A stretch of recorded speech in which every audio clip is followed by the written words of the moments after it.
भेला प्रशिक्षणमा उपस्थित कर्णाली प्रदेशसँग सम्बन्धित सम्पूर्ण कमरेडहरू, पत्रकार मित्रहरू, सबभन्दा पहिला त म यो भेला प्रशिक्षणको सफलताको कामना गर्दछु।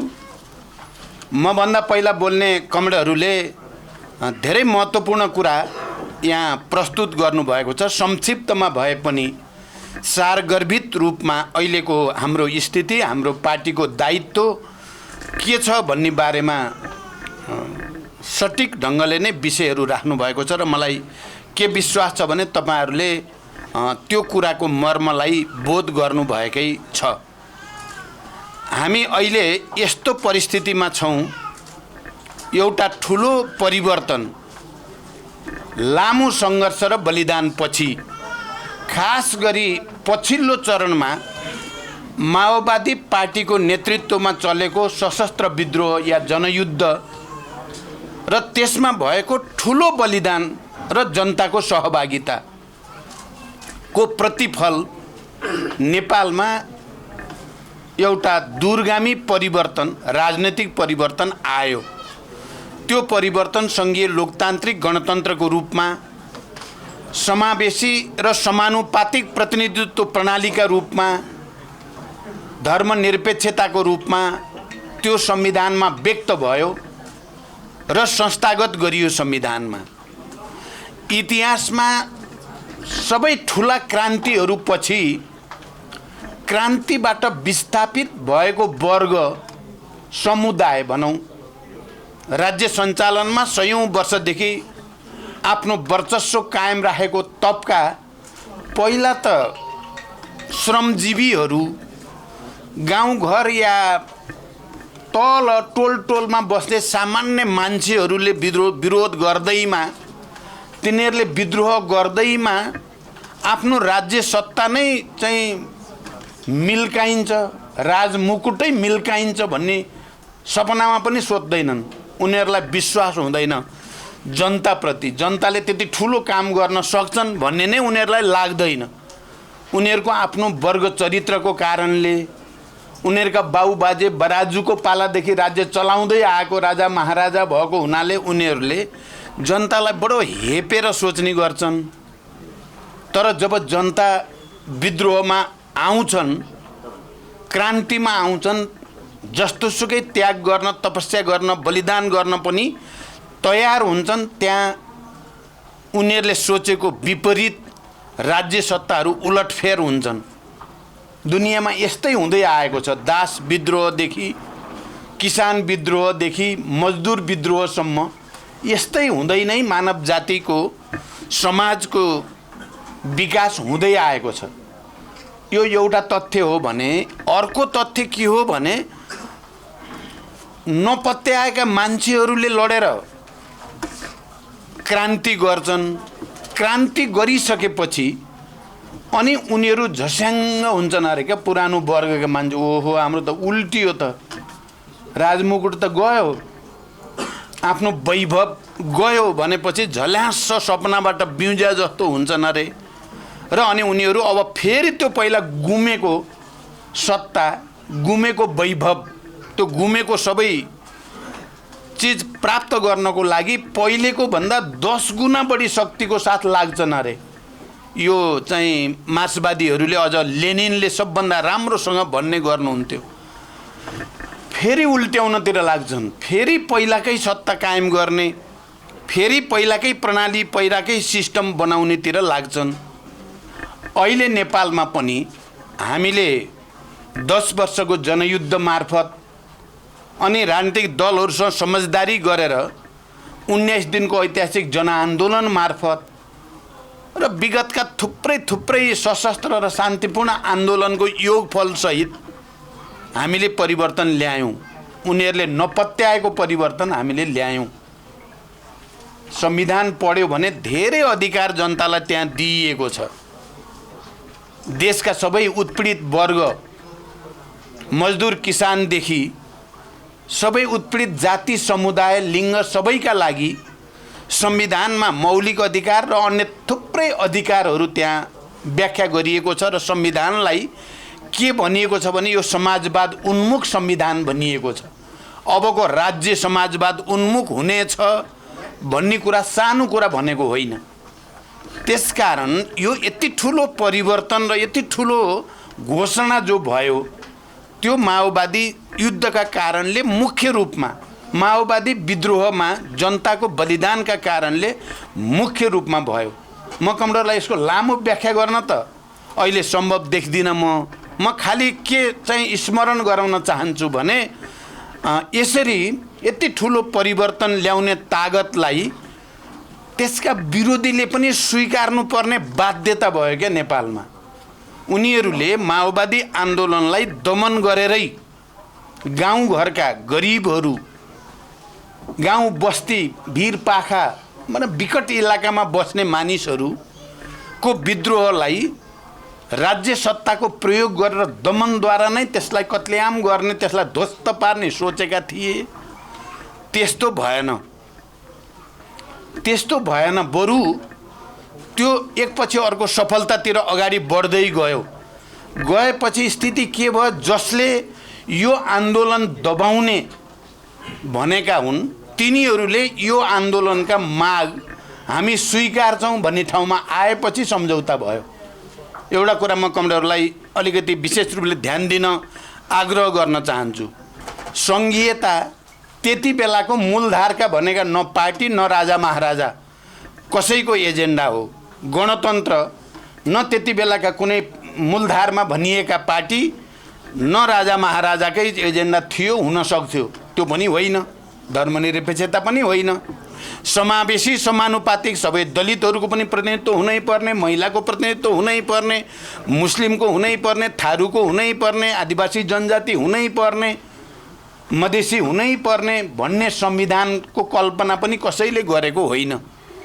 तर आन्दोलनको हुरी बतास आइसकेपछि, आँधी आइसकेपछि सबैले के गरे भने हामी मान्छौँ, हामी संविधान सभा पनि मान्छौँ, हामी सङ्घीय लोकतान्त्रिक गणतन्त्र पनि मान्छौँ, हामी धर्मनिरपेक्षता पनि मान्छौँ, हामी समावेशी समानुपातिक मान्छौँ भने विचार गर्नु होला।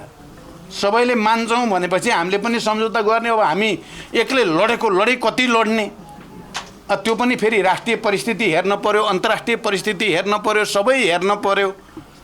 एक्लै लडेर जित्न पनि अझ धेरै नै मूल्य चुकाउन पर्ने जस्तो स्थिति देखेपछि र हाम्रो मुद्दालाई हाम्रा विपक्षीले पनि मानेपछि त कम्प्रोमाइज गर्नु नै बुद्धिमानी हुन्थ्यो नि त। हामीले कम्प्रोमाइज गऱ्यौँ। कुरा बुझ्नुभयो त? हामीले कम्प्रोमाइज त्यो बिन्दुमा आएर गऱ्यौँ। सबैले माने। हुन त मानिसहरूले भन्ने पनि गर्थे। संविधान बनाउने बेलामा हुने बहसमा नेताहरूले, कयौँ नेताहरूले भन्ने गर्थे मन त परेको होइन, तर के गर्ने, अब आयो आँधी, माओवादीको आँधी हुरी आयो, नमाने त बात्नै नबात्ने भइयो, त्यसो भएर मानेको मात्रै हो, यसो भन्थे मानिसहरूले। त्यो भन्ने मानिसहरू तपाईँहरूले चिन्नुहुन्छ। गणतन्त्र हुनै सक्दैन, सङ्घीयता हुनै सक्दैन, समावेशिता हुनै सक्दैन नेपालमा भन्ने र त्यो प्रसिद्ध उक्तिहरू भइसके, बैलगाडावाला सिद्धान्त भन्ने भयो। यी सबै कुराहरू चाहिँ तपाईँ हामीलाई थाहा छ। सबै मान्ने भए हुँदा तपाईँहरूलाई म एउटा कुरा के भन्न चाहन्छु भने जति बेला पार्टी एकता गर्ने, वाम गठबन्धन गर्ने कुरा गरियो, संविधान बनाउने बेलामा धेरै अप्ठ्यारा दबाबहरू हामीलाई थिए, नेतृत्वलाई। यो संविधान अहिले बन्न हुँदैन, नबनाइयोस् भन्ने कुरामा देशभित्रबाट एक थरी शक्ति, देश बाहिरबाट पनि धेरै शक्तिहरू सङ्घीय लोकतान्त्रिक गणतन्त्रको संविधान नबनोस् भन्ने चाहना थियो। हामीले त्यसको प्रतिवाद गऱ्यौँ। होइन, हामी त संविधान बनाउनै पर्छ। हामीले इतिहासमा जनताको अगाडि, राष्ट्रको अगाडि कबुल गरेका छौँ। त्यसकारण संविधान बनाउनै पर्छ। हामीले कसैको कुरा मानेनौँ। जनताको आवश्यकता र राष्ट्रको आवश्यकतालाई केन्द्रबिन्दुमा राखेर संविधान बनायौँ हामीले। एक थरी मान्छेलाई मन परेको थिएन त्यो संविधान बनाएको। एक थरी मान्छे जो अहिले सरकारमा छन् उनीहरू पनि यस्तो संविधान बनाउन चाहँदैनथे। तर ती मान्छे असाध्यै लोभी थिए, ती असाध्यपछि स्वार्थी थिए। संविधान त बनाउनु नै पर्थ्यो जसरी पनि अति लोभीलाई अलिकति केही हालिएपछि बन्छ भने बनोस् भन्ठानियो र प्रधानमन्त्री हालियो र संविधान बनाइयो। कुरा बुझ्नुभयो त? त्यहाँ त्यसरी बनाइयो। म तपाईँहरूलाई कतापट्टि पनि भन्न चाहन्छु भने हामीले वामगठ अब संविधान बनिसकेपछि निर्वाचन गर्ने कि नगर्ने भन्ने फेरि अर्को चाहिँ प्रश्न खडा भयो देशभरि नै। एकातिर तराई मधेसमा एक खालको अवस्था बनिराखेको छ संविधानको बारेमा, देशकै राष्ट्रिय एकता के हुने हो भने जस्तो प्रश्न सबै नेपालीका मनमा उब्जिएको छ। यो राष्ट्रसँगै रहन्छ कि रहँदैन भने जस्तो संविधान त बनेको छ, चुनाव भएन भने फेरि के हुन्छ त्यो संविधानको भविष्य भन्ने पनि थियो। त्यस्तो बेलामा हामीले फेरि अगाडि सरेर हामीले संविधान अनुसार निर्वाचनतिर देशलाई लैजाने र एउटा सहज वातावरण बनाउने पहल कदमी लियौँ। धेरै अप्ठ्यारा, चुनौती, दबाब, धम्की सबैको सामना गरेर हामीले निर्वाचन प्रक्रिया अगाडि बढायौँ र निर्वाचन सम्पन्न हुनेतिर गयो। निर्वाचन त हुने, तर फेरि पनि देशमा राजनीतिक अस्थिरता नै भइराख्यो। फेरि जोड घटाउ नै गरिराख्नु पर्ने भयो सरकारको निम्ति भने चाहिँ त त्यसले त देशको विकास या समाजवादको आधार तयार पार्नेतिर त देश जाँदैन भन्ठानेर यो क्रान्तिको नेतृत्व गर्ने पार्टीको हैसियतले, शान्ति सम्झौताको हस्ताक्षरकर्ताको हैसियतले या संविधान निर्माणमा नेतृत्व लिने पार्टीको हैसियतले हामीले फेरि अर्को पहल लियौँ। एउटा निकै दूरगामी, निकै ठुलो, म यहाँ कतिपयलाई अहिले पार्टी फेरि विभाजित भयो, एकता गरेर गल्ती गरियो कि के गरियो भन्ने प्रश्न कतिपयको मनमा आउने गरेको म सुन्छु। म के भन्न चाहन्छु भने हामीले बिल्कुल गल्ती गरेको होइन, हामीले बिल्कुल सही गरेको हो। हामीले अब देशलाई समाजवादतिर लैजाने, अबको राज्य समाजवाद उन्मुख हुने भन्ने संविधान बनाएर निर्वाचन गरिसकेपछि शान्तिपूर्ण र प्रतिस्पर्धाको बाटोबाट नै समाजवादको आधार तयार पार्ने दिशा क्लियर गरिसकेपछि अब चाहिँ शान्तिपूर्ण र प्रतिस्पर्धाबाट जान्छौँ भन्ने कम्युनिस्टहरू अलग अलग बस्नुको औचित्य छैन। एक ठाउँमा बस्दा नै एउटा ठुलो शक्ति निर्माण हुन्छ र त्यो शक्तिले चाहिँ देशलाई नेतृत्व गर्ने, सामाजिक न्याय दिने, आत्मसम्मान दिने, राष्ट्रिय एकता कायम गर्ने र विकास निर्माण र उत्पादन वृद्धिको एउटा अभियान चलाउन सक्छ भन्ने सपना हामीले देख्यौँ। हामीले त्यो सपना देख्नु बिल्कुल जायज थियो। जायज मात्रै होइन, त्यो सम्भव पनि थियो। सम्भव मात्रै होइन, त्यो भयो पनि। वाम गठबन्धन भयो, त्यो अब प्रस्तावक म नै बन्न पुगेँ क्या माओवादी पार्टीको अध्यक्षको हैसियतले। वाम गठबन्धनको पहिलो प्रस्तावक म हो, अरू होइन। बुझ्नु होला कमरेडहरू। अनि पार्टी एकताको प्रस्तावक पनि म माओवादी अध्यक्षको हैसियतले तपाईहरु सबैको तर्फबाट मैले नै पार्टी एकता गर्नुपर्छ अब र एउटा शक्तिशाली पार्टी बनाएर देशलाई समाजवादको आधारको दिशामा डोर्याउनु पर्छ भन्नेमा हामी पुगियो मात्रै भयो पनि। प्रस्तावक त पार्टीको हैसियतले अध्यक्षको हैसियतले मैले राखेँ, त्यसलाई जोरदार ढंगले अनुमोदन तपाईहरुले गर्नुभयो। विचार गर्नुस् है, यहाँ कोही एकजना मान्छे गर्न हुँदैन भन्ने निक्लिया थियो त्यति बेला। वाम गठबन्धन गर्न हुँदैन भनेर झण्डा उठाउने हाम्रो पार्टीमा र यो देशैमा कोही थिएन। एकाध मान्छे मनमनमा थियो भने त्यो मनको कुरा अलगै हो। त्यति मात्र होइन, पार्टी त के पूर्व एमाले के पूर्व माओवादी केन्द्र सबै नेता कार्यकर्ताहरू सर्वसम्मतले गठबन्धनको पक्षमा, सर्वसम्मतले पार्टी एकताको पक्षमा हामी पुगेको हो। त्यसकारण यो खाली सपना देखेको मात्रै होइन, यो सपना सम्भव भयो, व्यवहारिक रूप दिइयो त्यसलाई र पार्टी एकता भयो। विचार गर्नु, म भन्न अर्कै ठाउँमा खोजेको छु। यहाँ मैले कमरेडलाई के भन्न खोजिरहेको छु भने त्यसो गर्दा पार्टी एकता त गरियो, त्यो अगत्यला थिए नि त ती मान्छेहरू। त्यस्ता अगत्यला मान्छेसँग, दक्षिणपन्थीहरूसँग चाहिँ किन त्यसो गरे भन्ने हुनसक्छ। म कमरेडलाई के भन्छु भने हामी झुकेर विचारमा, राजनीतिमा, मुद्दामा झुकेर होइन, हामीले बकाइदा सम्मानका साथ एकता गरेको हो। तपाईहरु राजनीतिक प्रतिवेदन फेरि एकचोटि पल्टाएर हेर्नुस्, त्यहाँ के भनिएको छ, यो देशमा देशका सबै उत्पीडित वर्ग, जाति, क्षेत्र, लिङ्ग, समुदाय र आम नेपाली जनतामा नयाँ राजनैतिक चेतना र जागरण ल्याउनेमा माओवादी आन्दोलनले महत्त्वपूर्ण ऐतिहासिक भूमिका खेल्यो र देशमा सङ्घीय लोकतान्त्रिक गणतन्त्र स्थापना गर्ने काममा माओवादी जनयुद्धको मुख्य भूमिका रह्यो। कुरा भन्नु, राजनीतिक प्रतिवेदन पल्टाएर हेर्नु होला। र यसको नेतृत्व माओवादी पार्टी र प्रचण्डले गरेको हो भन्ने कुरा प्रतिवेदन लेखिएको छ र त्यसमा केपी ओलीको हस्ताक्षर छ। तपाईँ विचार गर्नुहोस् के माओवादी पार्टी झुकेर गरेको हो एकता? वैचारिक राजनीतिक ढङ्गले झुकेर होइन, जितेर गरेको एकता। कुरा बुझ्नुभयो त? सबै त्यो चिज क्लियर लेखेर त्यसमा हस्ताक्षर गराइएको छ। अनि संगठनात्मक रूपले या नेतृत्वको हिसाबले झुकेको हो कि भन्दा एकता गर्ने बेलामा चाहिँ हामीले बकाइदा दुईटा अध्यक्ष बराबरी हैसियतका भनिएको हो। 1 नम्बर र 2 नम्बर भनिएको होइन, त्यो माइनेट छ। र अध्यक्षता पालो पालो गर्ने, जसकोले अध्यक्षता गर्छ बैठकमा त्यसैको नाम 1 नम्बरमा हुने भन्ने निर्णय हो। सरकार पनि बराबरी अवधिमा पालो पालो सरकारको नेतृत्व गर्ने भनिएर गरिएको।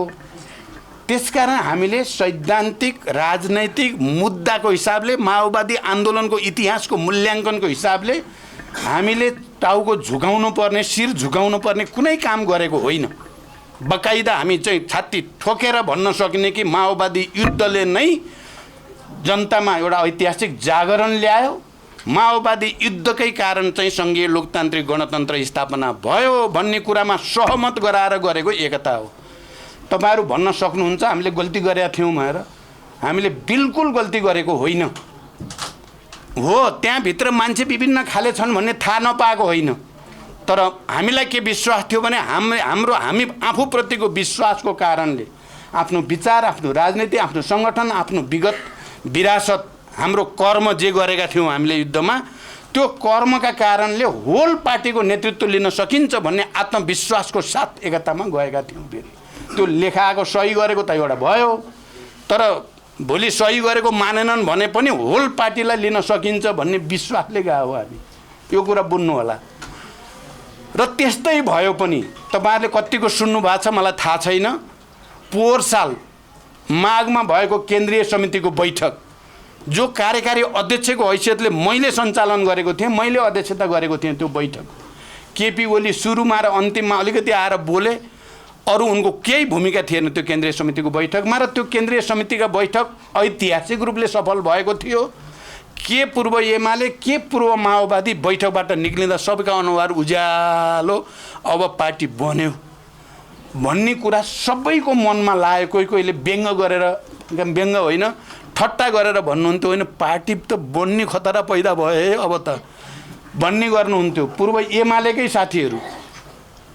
भने होल पार्टी नै युनिफाइड हुने स्थितिमा गयो र केही प्रशिक्षण भए। म कर्णालीको प्रशिक्षण पनि स्मरण गर्न चाहन्छु। मलाई पूर्व एमालेका धेरै साथीहरूले आएर भन्नुभयो, कमरेड तपाईले केन्द्रीय समिति सञ्चालन गरेको पनि हेरियो, तपाईको प्रशिक्षण पनि सुनियो, हामीले मदन भण्डारी भेटियो। उहाँहरूको भावना त्यो थियो, मदन भण्डारी भेटियो। उहाँहरूले हृदयदेखि भनेको मैले बुझ्थेँ। उहाँहरूको बडी ल्याङ्ग्वेज हेर्दा, यताउता सबै चाहिँबाट हेर्दा साँच्चै उहाँहरूलाई त्यो लागेको थियो। यसबाट केपी ओली लगायतका दक्षिणपन्थीहरू आतंकित भए। खानी भयो माओवादीले, लानी भयो प्रचण्डले भन्ने भएपछि देशी विदेशी प्रतिक्रियावादीसँग मिलेर अब यो प्रचण्ड र माओवादीलाई नसिद्ध्याउने हो भने त हाम्रो त भविष्य त केही पनि रहने भएन भनेपछि षड्यन्त्र सुरु भयो। एकदम बुझ्नु होला, चुरो यही हो, अरू होइन, अरू सब बकवास हो। भित्री कुरा र साँचो कुरा यही चाहिँ हो। सुरु गर्नु पर्यो भनेर सुरु गर्नुभयो। मैले राम्रो काम गरे बापत प्रहार सुरु भयो उहाँहरूबाट र पार्टीभित्र असहज वातावरण सिर्जना भयो। अध्यादेश प्रकरणहरू भए, के भएर हुँदै जाँदा अब चाहिँ यहाँसम्म आइपुग्यो। म अब दुईटा कुरा यसमा थप्न चाहन्छु। दुईटा के कुरा थप्न चाहन्छु कमरेडहरू भने, त्यति हुँदा पनि हामीले पार्टीलाई एकताबद्धै राख्यौँ। के हामी पार्टीमा कमजोर भयौँ त? केपी ओलीले तपाईँहरूले देख्नुभयो जातिपित्ती गर्न थाले, मनपरी ढङ्गले चाहिँ शासन चलाउने, भ्रष्टाचार गर्ने, बेइमानी गर्ने, जालजेल गर्ने सबै गर्न थालेपछि यिनीसँग चाहिँ हुने देखिएन। अब कुनै पनि सहमति पालन नगर्ने भएपछि हामीले उनका विरुद्ध झन्डा उठायौँ। तपाईँहरूले हेर्नुभयो 19 पृष्ठ लामो दस्तावेज मैले सचिवालयमा जो प्रस्तुत गरेँ, पछि स्थायी समितिमा प्रस्तुत गरेँ।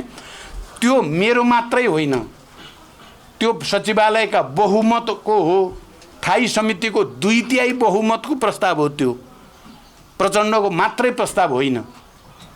र त्यो केपी ओलीको गलत प्रवृत्तिका विरुद्ध एउटा ठुलो ऐतिहासिक विद्रोह हो। त्यो तपाईँहरू बुझ्नु होला र हेर्नु होला, 19 पृष्ठ पल्टाएर फेरि एकचोटि पढ्नु होला। त्यो साँच्चै विद्रोह। मेरो दृष्टिमा मैले भन्ने पनि गरेको छु, माओले एकचोटि भन्ने गर्नुभएको थियो कल्चरल रिभोल्युसनको बेलामा, बम्बार्ड द बुर्जुवा हेडक्वार्टर। बुर्जुवाहरूको हेडक्वार्टरमा बम खसाउ भने बमै हान भने त होइन, ठोक भने हो नि। वैचारिक ढङ्गले ठोक चाहिँ दक्षिणपन्थीहरूलाई, संशोधनवादी प्रतिक्रियावादीहरूलाई भने हो नि। त्यो पनि त्यस्तै हो।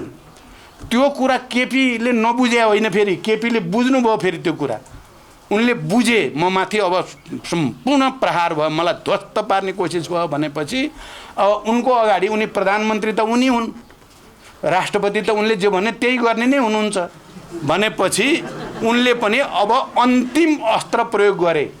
उनको अन्तिम अस्त्र के थियो भने प्रतिनिधि सभा विघटन गरिदिने, जे पर्छ पर्छ भनेर विघटन गरे। अब प्रधानमन्त्री, राष्ट्रपति के अरू भित्रका बाहिरका सबको सेटिङमा गरे हो। त्यो केपीले मात्रै आफ्नो बुद्धिले र बरकतले मात्रै गरेको पनि होइन। त्यो पनि तपाईँहरूले बुझ्नुभएकै होला। त्यो गरियो। त्यसपछि हामी केमा गयौँ त? हामी अब लाइफ एन्ड डेथको स्ट्रगलमा। यो त अब संविधानै सिद्ध्याउने, गणतन्त्रै सिद्ध्याउने लाइनतिर गयो। अब यो संविधानै मिच्ने, निरङ्कुशतातिर जाने, स्वेच्छाचारितातिर जाने, कम्युनिस्टको त कुरै छोडिदिनु, कस्तो सपना देखेको, कति राम्रो बनाउला भनेको त अब यस्तोमा पुर्याए भनेपछि हामी पनि अब फेरि अर्को विद्रोह। तपाईँले हेर्नुभयो भने पुस 5 पछि हामीले जे सुरु गरियो, फेरि अर्को आन्दोलन सुरु गरियो हामीले। र माघ 28 गतेसम्मको तपाईँहरूले चाहिँ आफै सहभागी हुनुहुन्छ, तपाईँहरूले देख्नु भएको छ, सुन्नु भएको छ। खबरदार, ज्यान गए छोडिन्न भने पनि हामीले जनतालाई अपिल गऱ्यौँ।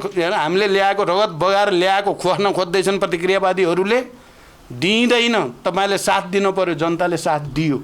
सुतेका नै उठेर आए। हेर्नुहोस्, पछि हटेका कता गयो, हराए भनेका पनि सबै आए। माघ 28 गते त लाखौँको चाहिँ तपाईँको चाहिँ महासागरै उर्ल्यो नि काठमाडौँमा। कसैको हिम्मत भएन अब त्यो विघटनलाई सदर गर्न। त सजिलो कुरा थिएन। तैपनि अदालतले चाहिँ विघटन गर्ने प्रस्तावलाई बदर गरिदियो, राम्रो गर्यो। हामीले त्यसलाई स्वागतै गऱ्यौँ। म के भन्न अझै खोज्दैछु। हेर्नुहोस्, अब त्यो एकता गर्नु सही थियो गलत थियो भन्दा मैले भने सही थियो र त त्यस्तो भयो भन्ने एउटा भने। अर्को म के भन्न चाहन्छु भने हामीले पार्टी एकता गर्नु बिल्कुल सही गरिएको थियो। त्यसो भएर त केपी ओलीको गलत प्रवृत्तिका विरुद्ध 70% केन्द्रीय समितिको कमान्ड गरेका थियौँ नि हामीले। कुरा बुझ्नुभयो? यहाँ सोध्नु होला के 70% माधव नेपालहरू समेत, माधव नेपाल, झलनाथ खनालदेखि लिएर तमाम लिडरसिपको साथीहरू, स्थायी समितिको 2/3, केन्द्रीय समितिको 2/3 मेजोरिटी त हामीले कमान्ड गरि नै राखेका थियौँ लास्टसम्म। वैधानिक ढङ्गले, आधिकारिक ढङ्गले हामीले के गर्यौँ त भने केपी ओलीको अनुशासनहीनता, अराजकता, निरङ्कुशता, प्रतिगमनकारी कदमका विरुद्ध उनको स्पष्टीकरण लिएर उनलाई कारबाही गर्नेमा पुर्याउने हामी। मैले मात्रै गरे हो कारबाही? माओवादीले मात्रै गरे हो त? केपीलाई कारबाही त पूर्व एमाले समेत मिलेर हामी नेकपाले गरे कारबाही हो नि। त्यो कारबाही वैधानिक छ कि छैन त भन्यो भने वैधानिक छ। आधिकारिक छ कि छैन भने आधिकारिक छ। संविधान सङ्गत छ। दल सम्बन्धी ऐन अनुसार छ एउटा। त्यसकारण हामी चाहिँ पुरै कमान्ड चाहिँ पार्टी एकताको कमान्ड लिएर चाहिँ केपी प्रवृत्तिमाथि प्रहार गर्न हामी सफल भएकै हो। त्यति मात्रै होइन, अन्तिममा संसदीय दलको बहुमतको हस्ताक्षर सहित, बहुमतको संसदीय दलको बहुमत माओवादीको मात्रै त बहुमत छैन नि, अहिले त 25% नपुगेर यहाँ कस्तो दुःख पाइएको छ। कुरा भन्नुभयो त, त्यो त नेकपाको बहुमत हो नि। नेपाल कम्युनिस्ट पार्टी नेकपाको संसदीय दलको बहुमतको हस्ताक्षरसहित म आफै गएर संसद सचिवालयमा दर्ता गरियो। त्यो दर्ता गर्ने बित्तिकै देन एन्ड देयर तुरुन्तै प्रधानमन्त्री खारेज भयो। प्रधानमन्त्री एकछिन पनि रहन पाउँदैन। संसदीय दलको बहुमतले दल नेता उनलाई हटाएर मलाई चुन्यो।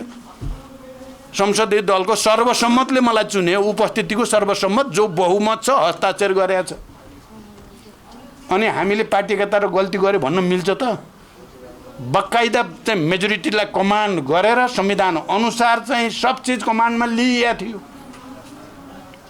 तर त्यही दिन उता दर्ता गरियो संसदीय दलको कार्यालयमा, बाहिर निक्लिँदा त पार्टी त दुईटा बनाइदिएछ अदालतले।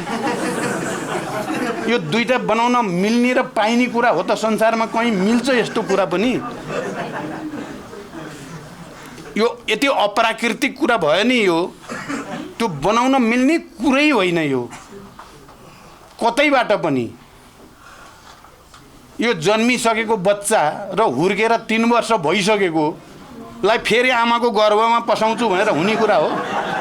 यो मिल्ने कुरा हो त? कहीँ यो त लाटो बुद्धिले नै मिल्दैन नि, कतैबाट नि नमिल्ने कुरा गरे। तर गरे फेरि सर्वोच्च भनेको फेरि हामीले नि के गर्नु भने सर्वोच्चले गरे हामी मान्छौँ भन्न पर्ने रहेछ क्या? फेरि मान्दैनौँ भन्न नपाइने, असहमति त जनाउन पाइने। हामी सर्वोच्चको यो फैसलाप्रति सहमत छैनौँ, किनभने यो प्राकृतिक छैन, स्वाभाविक छैन त भनेका छौँ। तर मान्दैन भन्यो भने यो सिस्टम नमानेको हुने रे, फेरि हामी अरूले नमान्दा हुने रे, हामीले नमान्दा नहुने रे भन्ने बनाउन खोजिया छ। त्यही कारण मेरो पोइन्ट कमरेडलाई मैले के भन्न खोजेको हो भने हामीले पार्टी एकता गरेर गल्ती गरेको होइन र पार्टी एकता हामीले टुटाएको पनि होइन। पार्टी अहिले विभाजन भयो, हामी जिम्मेवार छौँ त? हामीले त यसको एकताको रक्षा गरेर गलत प्रवृत्तिका विरुद्ध सङ्घर्ष गरेर उसलाई परास्त गरेर उसलाई निकालेर साबित गरेको हो नि त। त्यो त इतिहासमा दर्ज छ नि। कसले त्यसलाई यताउता गर्न सक्छ? ल त हेरौँ कसैको हिम्मत छ त्यो ऐतिहासिक तथ्यलाई गलत साबित गर्न? अनि केपी ओली आफू सचिवालयमा, स्थायी समितिमा, केन्द्रीय समितिमा, संसदीय दलमा जतासुकै अल्पमतमा परेपछि प्रतिक्रान्तिकारी तागतहरूसँग मिलेर के अप्राकृतिक सेटिङ गरेर अर्काको सहारामा, आफ्नो बल बुद्धिले होइन, कुरा भन्नुभयो, अरू कसैको सहारामा चाहिँ हामीलाई दुई ठाउँमा बनाइयो। त्यस कारण गल्ती गरिएको छैन है कमरेडहरू। तपाईँहरू के भयो भन्ने परेको छ भने केही नै भएको होइन। भएको हामीले शानदार ढङ्गले नेपालको इतिहासलाई, कम्युनिस्ट आन्दोलनलाई शक्तिशाली बनाएर समाजवादतिर लान खोजेकै हो, हामी गएकै हो। तर अब प्रतिक्रियावादीहरूको शक्ति राष्ट्रिय अन्तर्राष्ट्रिय सबै लागेर हामीलाई कमजोर बनाउने षड्यन्त्र अन्तर्गत बडो अप्राकृतिक अनैतिक तरिकाले चाहिँ अहिले हामीलाई विभाजित गरिएको छ। त्यसकारण म के भन्छु भने हामीले फेरि पनि कम्युनिस्ट आन्दोलनको एकताको झन्डा उठाइराख्नुपर्छ। हामी कम्युनिस्ट आन्दोलनको एकता नेपालमा आवश्यक छ। समाजवाद निर्माणको निम्ति विशाल कम्युनिस्ट समर्थक जनतालाई एकताबद्ध गर्न आवश्यक छ। अप्राकृतिक ढङ्गले विभाजित गरिएको पार्टीलाई पुनर्मिलन गराउन जरुरी छ। किनभने यहाँ त कस्तो भयो भने, यो भएको त कस्तो भने हाम्रो बडो लभ परिरहेको थियो। कुरा भने दुईटा पार्टीको त बडो लभ परेर तपाईँले देख्नु भने 28 गतिको आमसभामा म कसरी बोलेँ, माधवजी कसरी बोल्नुभयो, झलनाथजी कसरी बोल्नुभयो। लभ नपरेका त्यसरी बोलिन्थेन नि त। बडो लभ परेको श्रीमान श्रीमतीलाई त अदालतले जबरजस्ती डिभोर्स गरिदिन पाइन्छ? लभ परिराखेकालाई त डिभोर्स गर्नु त यो त प्राकृतिक रूपले पनि अन्याय भयो। कतैबाट नि मिल्ने कुरा हो त? अब अहिले चाहिँ दुला दुलै दुइटै रुँदै आफ्नो आफ्नो गरे। यो के हो गरेको भन्ने यो त्यसो भएर मैले यसलाई अप्राकृतिक, अस्वाभाविक, अनैतिक, गलत सेटिङमा भयो त हाम्रो के दोष भयो त? त्यहाँ लभ गर्नु गल्ती भएको हो त? त्यो त होइन नि। हामीले लभ गरेर त ठिकै गरेका थियौँ, मिलाएरै लगेकै त थियौँ। शक्तिलाई कमजोर हुन त दिएका त थिएनौँ।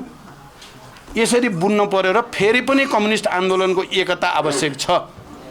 उही मात्रै भन्ने कुरा आएन, अरू पनि छन् नि। अरू सबै पनि कम्युनिस्टहरू अहिले प्रतिक्रियावादीले जसरी यो संविधान मिच्न खोज्ने गणतन्त्र मिच्न खोज्ने षड्यन्त्र भएको छ त्यसलाई परास्त गर्न चाहने सारा कम्युनिस्ट र लोकतन्त्रवादी शक्तिहरू एक हुनुपर्छ र त्यो एकताको झण्डा हामीले नै सबभन्दा शक्तिशाली ढङ्गले उठाउनु पर्छ। हामीले गल्ती गरेका छैनौँ, हामीले गल्ती गरेको होइन। अब हामीले गऱ्यौँ भने अलिअलि के गऱ्यौँ भने अब मैले गरेको अब म अरूलाई दोष दिन मिल्दैन। मुख्य भएपछि अध्यक्ष भएपछि मैले लिन पर्यो। केपीले हट गरेपछि पार्टी एकता गडबड होला कि भनेर कयौँ पटक उदारतापूर्वक उनको कुरा मैले मानिदिएँ क्या। त्यो बेला मान्न नहुने रहेछ भन्ने परेको छ मलाई। त्यो अध्यक्ष आलो पालो चाहिँ उही बेला छोड्दिनँ म यहाँ सही तिमीले यो गर्ने अनि मलाई चाहिँ 2 नम्बर बनाउने भन्न पर्ने रहेछ। अब उनले जे भयो नि कमरेड मैले 3टा भोटा बढी फटाएको छु, अहिले म प्रधानमन्त्री छु कमरेड भनेपछि मिठोसँग भनेपछि म पग्रिएँ क्या। मेरो त्यही गल्ती, मेरो नियतमा गल्ती त होइन। अब यस्तो भएँ म क्या, अब के गर्ने, अब यस्तै भइयो। त्यसो अहिले म फर्केर आएँ क्या, त्यसो नगर्न पर्ने छ। भएको सहमति जस्ताको तस्तै लागु हुनुपर्छ, नत्र मान्दिनँ भनेर भनेको भने गरेको भए सायद यस्तो हुँदैन थियो कि भन्ने मलाई परेको छ। एउटा दोस्रो अब यस्तैलाई सहकार्य गरेर एकता गरेर अब सबै ठिक गर्ने भइयो भन्ठानेर आफ्नै सङ्गठन आफ्नै जनतालाई बलियो बनाउनेमा जति ध्यान दिनु पर्थ्यो त्यति दिएन, त्यहाँ चाहिँ कमजोरी भयो भन्ने लागेको छ मलाई। अहिले आफ्नै सङ्गठन र आफ्नै जनतालाई आफ्नै शहीद परिवार आफ्नै घाइते अपाङ्ग या बेपत्ता परिवारसँग बलियो सम्बन्ध र त्यसलाई सुदृढ गर्दै गर्दै अरूसँग खेल्ने कुरा त ठिकै रहेछ, ठिकै हुन्थ्यो। आफ्ना चाहिँ छँदै छन्ने आफ्ना भनेर अलि व्यवस्था गरे जस्तो अर्काको पछि बढी लाग्दाखेरि चाहिँ दुःख पाइयो भन्ने मैलाई परेको छ अहिले। त्यसो आउने दिनमा त्यसो नगर्ने भनेर मैले भित्रभित्र सङ्कल्प गरेको छु कि भित्रभित्र अब आज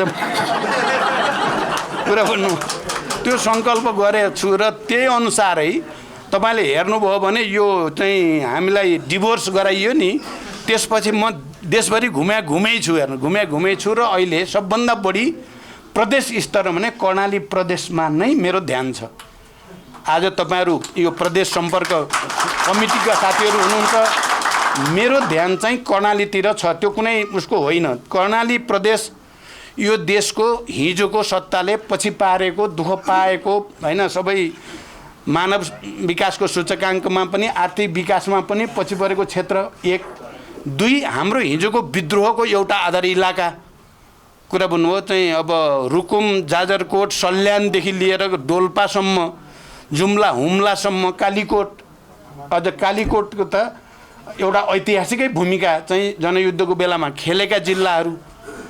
त्यहाँ हाम्रो हिजोको आन्दोलनकोमा खेलेको भूमिकाको दृष्टिकोणले पनि र चाहिँ प्रदेशको समग्र आर्थिक विकासको चाहिँ स्थितिको दृष्टिकोणले पनि र फेरि हाम्रो सङ्गठनको शक्ति तागतको हिसाबले भन्ने हो भने पनि अहिले सबभन्दा बढी तागत हाम्रो कर्णालीमै छ। त्यसो भएर हाम्रो ध्यान र मेरो ध्यान के भएको छ अहिले भने मैले के देख्छु भने कर्णाली प्रदेश चाहिँ अब हाम्रो आउने समाजवादी आन्दोलनको आधार इलाका हुने सम्भावना देखेको छु मैले। र म तपाईँ कमरेडहरूसँग यहाँ नेतृत्वको शक्तिजी यहाँ हुनुहुन्छ, नेतृत्वका कमरेडहरू पनि यहाँ धेरै हुनुहुन्छ कर्णालीका। मैले यो कुरा अलिक गम्भीर ढङ्गले भन्न चाहेको छु। हो हामी देशैभरिको विकासलाई ध्यान दिन्छौँ, देशैभरि समाजवादी आन्दोलन बनाउने हो, तर सबै ठाउँमा निरपेक्ष ढङ्गले समान उस्तै भन्ने हुँदैन। हामीले हिजो जनयुद्ध सुरु गर्दा केही खास जिल्ला र खास पकेटलाई चाहिँ आधार मानेर त्यहाँबाट सुरु गरेका थियौँ र त्यसलाई विस्तार गर्दै देशभरि बनाइएको हो भने अब समाजवादको आधार निर्माण गर्ने कुरा, प्रतिक्रान्ति र प्रतिगमनका विरुद्ध लडाइँ लड्ने कुरामा पनि एउटा बलियो आधार इलाका हामीलाई चाहिन्छ। र त्यो बलियो आधार इलाका हुने अहिलेको प्रदेशको हिसाबबाट हेर्दा मैले देखेको चाहिँ कर्णाली प्रदेश नै त्यस्तो आधार इलाका हुन सक्छ र पार्टीले आफ्नो ध्यान शक्ति अलि बढी त्यो आधार इलाकामा केन्द्रित गर्नुपर्छ भन्ने मलाई लागेको छ। यो मलाई लागेको त एउटा कुरा भयो, तर म अहिले भर्खरै कर्णालीमा गएँ। मैले रुकुमदेखि सल्यानको सल्ली चौर के अरे सल्ली बजारमा जनताको भाव देख्ने रुकुममा अनि सुर्खेतमा आइसकेपछि त्यहाँ थुप्रो कार्यक्रमहरू भए। मुख्यतः दुईटा, एउटा प्रदेश समितिको बैठक र एउटा प्रदेशभरिका महिलाहरूको केन्द्रीकरण, झन्डै 1200 महिलाहरूको केन्द्रीकरण पनि थियो र प्रदेश समितिका साथीहरूको कुरा पनि मैले सुने। सबै हेर्दा चाहिँ के देखिन्छ भने हाम्रो पार्टीका नेता कार्यकर्ताहरू पनि र त्यहाँको महिलाहरू पनि चाहिँ एकचोटि फेरि हामी के गर्नुपर्छ आन्दोलन गरेर माओवादी पार्टीलाई 1 नम्बर बनाइ छाड्ने भन्ने सङ्कल्पमा अगाडि भएको मैले देखेँ। त्यसकारण म के ठान्छु भने सबै वस्तुगत परिस्थिति र आत्मगत परिस्थिति पनि त्यहाँ तयार छ र हामी सबैले मेहनत गरौँ। हामी सबैले 6 महिना वर्ष दिन मात्रै मेहनत गऱ्यौँ भने कर्णाली कसैले छुनै नसक्ने प्रदेश बन्छ, त्यो छुरा बन्छ, त्यो क्रान्तिकारीहरूको शानदार आधार इलाका बन्न सक्छ भन्ने मैले देखेको छु। आज तपाईँ काठमाडौँमा बस्ने कर्णालीका साथीहरूले पनि एउटा सङ्कल्प लिनुभयो भने अब चाहिँ हामी एकचोटि बल गरौँ।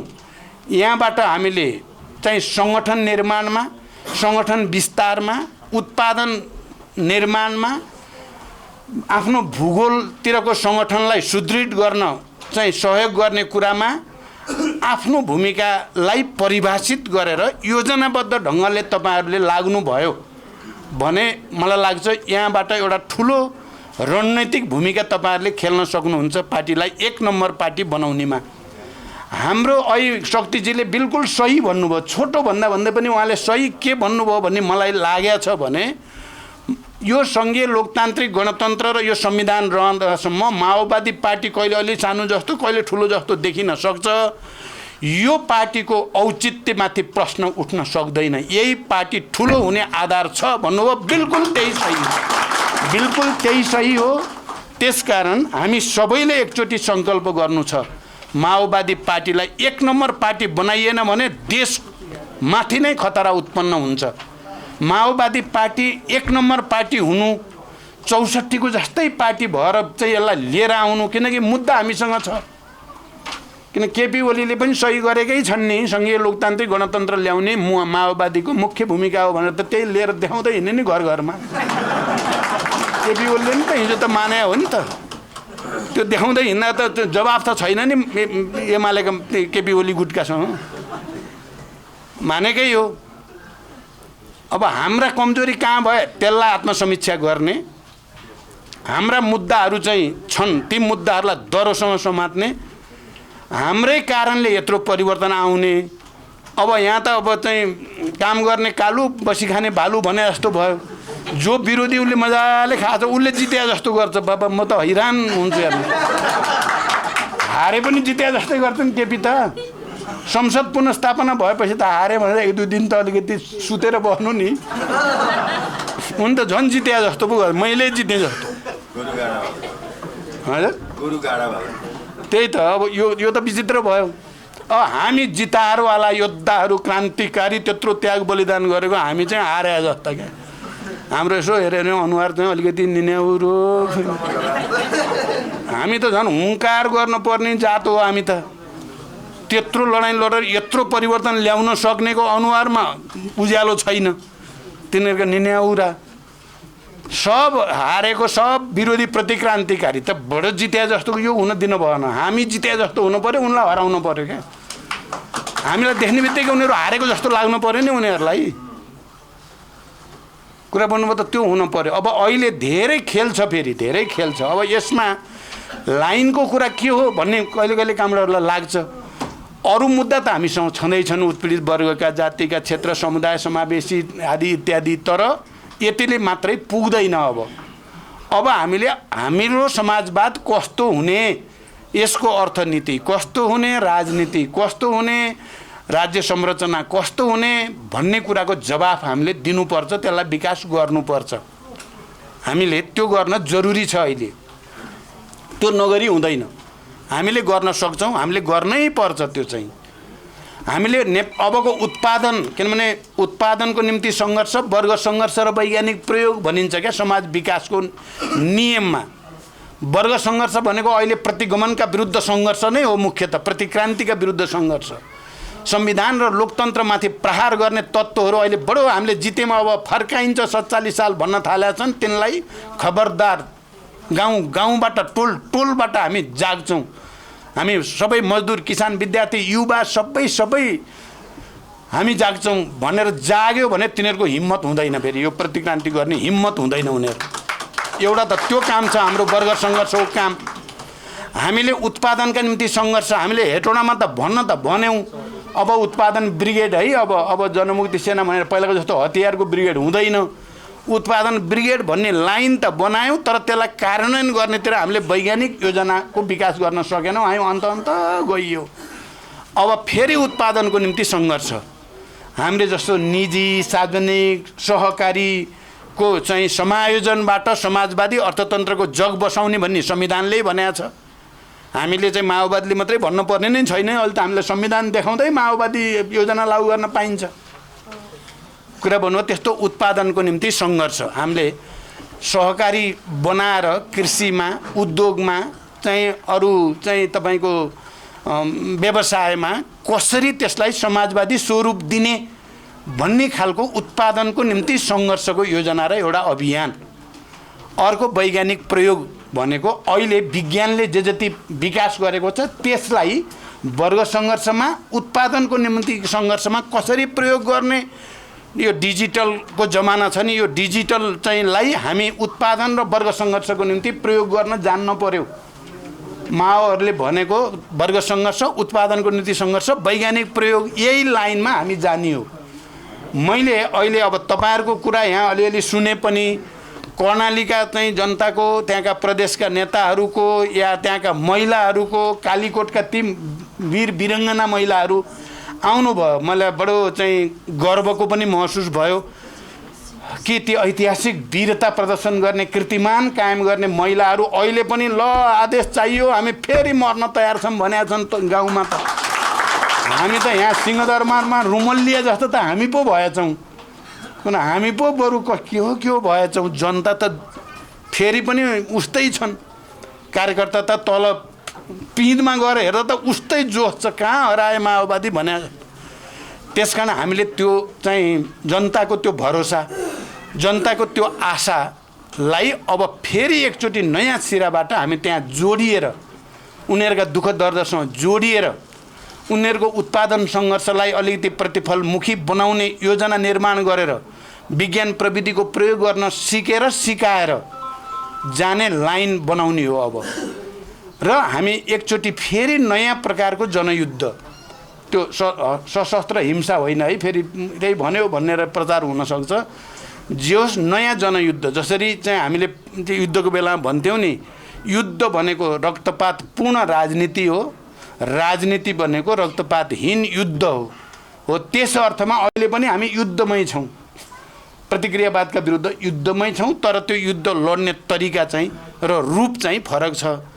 यसमा मैले आज कर्णालीलाई अलि बढी जोड दिन पर्यो भन्न खोजेको, तपाईँ यहाँ बस्ने सम्पर्क समितिका कमरेडहरूलाई अलि जोड दिन खोजेको मैले के भन्न चाहन्छु भने मलाई त्यो लागेको छ। म अहिले केन्द्रीय समितिको दस्तावेज तयारीको प्रक्रियामा पनि छु, त्यसको निम्ति खजाना जम्मा गर्ने पनि प्रक्रियामा पनि छु। देशभरि घुमेर साथीहरूको, जनताको के रहेछ त भावना, के चाहेका छन् मान्छेले।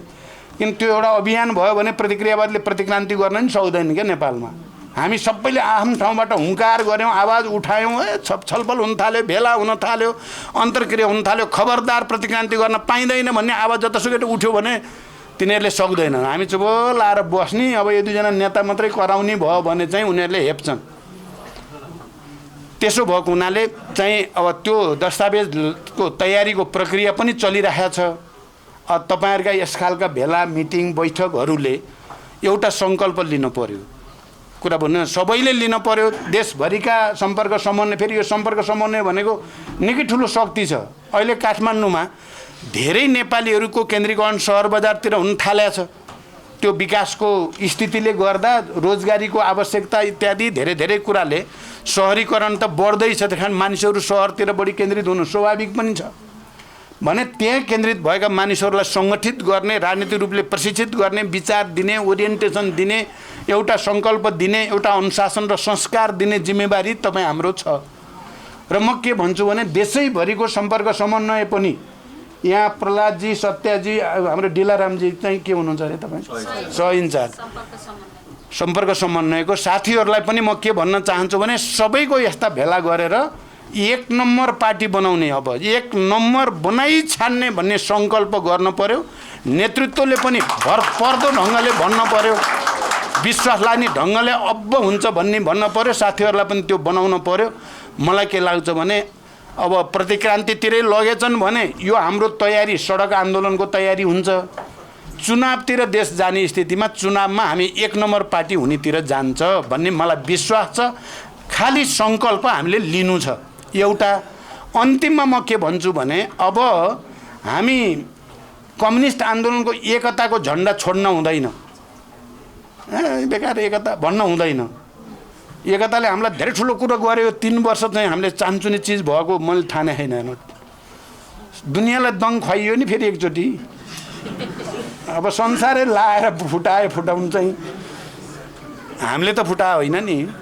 तर हामीले जुटाउने झन्डा छोड्न हुँदैन। हाम्रो झन्डा एकताकै झन्डा भइराख्न पर्छ। तर अब अहिले भर्खरै फेरि पार्टी एकता बसिने भोलि नै हुन्छ कि भनेर फेरि उतापट्टि नहेर्नु होला। आफ्नै शक्तिलाई एक नम्बर बनाउने मुख्य कुरा, अनि अरूसँग एकता पनि गर्ने, त्यो पनि साथसाथै लिएर जाने कुरा बनाउनु पर्यो क्या। यही फेरि एकता कति बेला होला भनेर फेरि बस्ने होइन। हामी आफ्नै खुट्टामा उभिने, आफ्नै सङ्गठन बलियो बनाउने, आफ्नै जनतासँग जोडिनेलाई एक नम्बर बनाऊ, त्यसपछि अरूसँग नि गरौँ एक। दोस्रो र मैले अहिले जस्तो हिजो मात्रै यहाँ 3 पार्टीको बैठक भयो, त्यहाँ छलफल भयो, बैठक चाहिँ राम्रो भयो। पहिलोचोटि नेपाली कङ्ग्रेस खुलेर यो केपीले त बर्बादै पार्ने भयो, सब चाहिँ प्रतिगमनै गर्ने, सत्ता कब्जा गरेर हामी सबैलाई सिद्ध्याउने भयो भनेर नेपाली कङ्ग्रेस आउनु ठुलो कुरा ठान्छु म चाहिँ। त्यो भनेको ठुलै कुरा भयो। जसपाले पनि अब नयाँ सरकार गठन गरौँ अब भन्ने प्रस्ताव औपचारिक ढङ्गले नेपाली कङ्ग्रेस राखेपछि पहिलोचोटि प्रस्ताव राख्नुभयो, ठिक छ हामी सल्लाह गर्छौँ, 1-2 दिनभित्र नै हामी टुङ्ग्याउँछौँ भनेर जसपाले पनि भनेको छ। र मलाई लाग्छ केही दिनभित्र नयाँ सरकार गठन हुन्छ र हुनैपर्छ भन्ने लागेको छ। त्यसो भयो भने त्यो एउटा परिस्थिति हुन्छ। अर्को चाहिँ म के भनेर टुङ्ग्याउन चाहन्छु भने मोर्चा त बन्छ र बनाउनै पर्छ भन्ने लागेको छ। कुरा बुझ्नुभयो चाहिँ। अब अहिले भर्खरै नभने मोर्चा तपाईको चाहिँ अब मोर्चा बनाउनेमा चाहिँ हामीहरू र नेकपा एमाले भित्रको एउटा पक्षसँग मोर्चा त बनिराखेकै छ। पार्टी नै एउटा अहिले भर्खरै म एउटा कार्यक्रममा गएँ, कर्मचारीको नेता साथी आउनु भएको थियो, उहाँले हामीले भन्दा राम्रो बोल्नुभयो उतापट्टिको भए पनि। त्यो लभ त गयो होइन नि, अर्कोले डिभोर्स गरिदिए पनि लभ त गयो छैन त्यहाँ एउटा। अर्को हाम्रो जसपाका नेताहरूसँग हाम्रो वेभलेन्थ धेरै नै मिल्छ।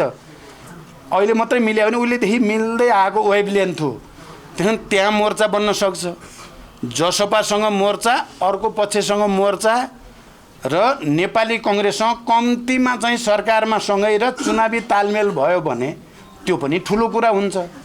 अब अहिले मोहन विक्रमजीहरूसँग, हाम्रो वैद्यजीहरूसँग पनि एकता त तुरुन्तै भयो। हामीले सपना देखि त एउटा कुरा हो, तर अहिले भइहाल्छ भनेर धेरै लोभ गर्ने र धेरै आश गर्न नै हुँदैन।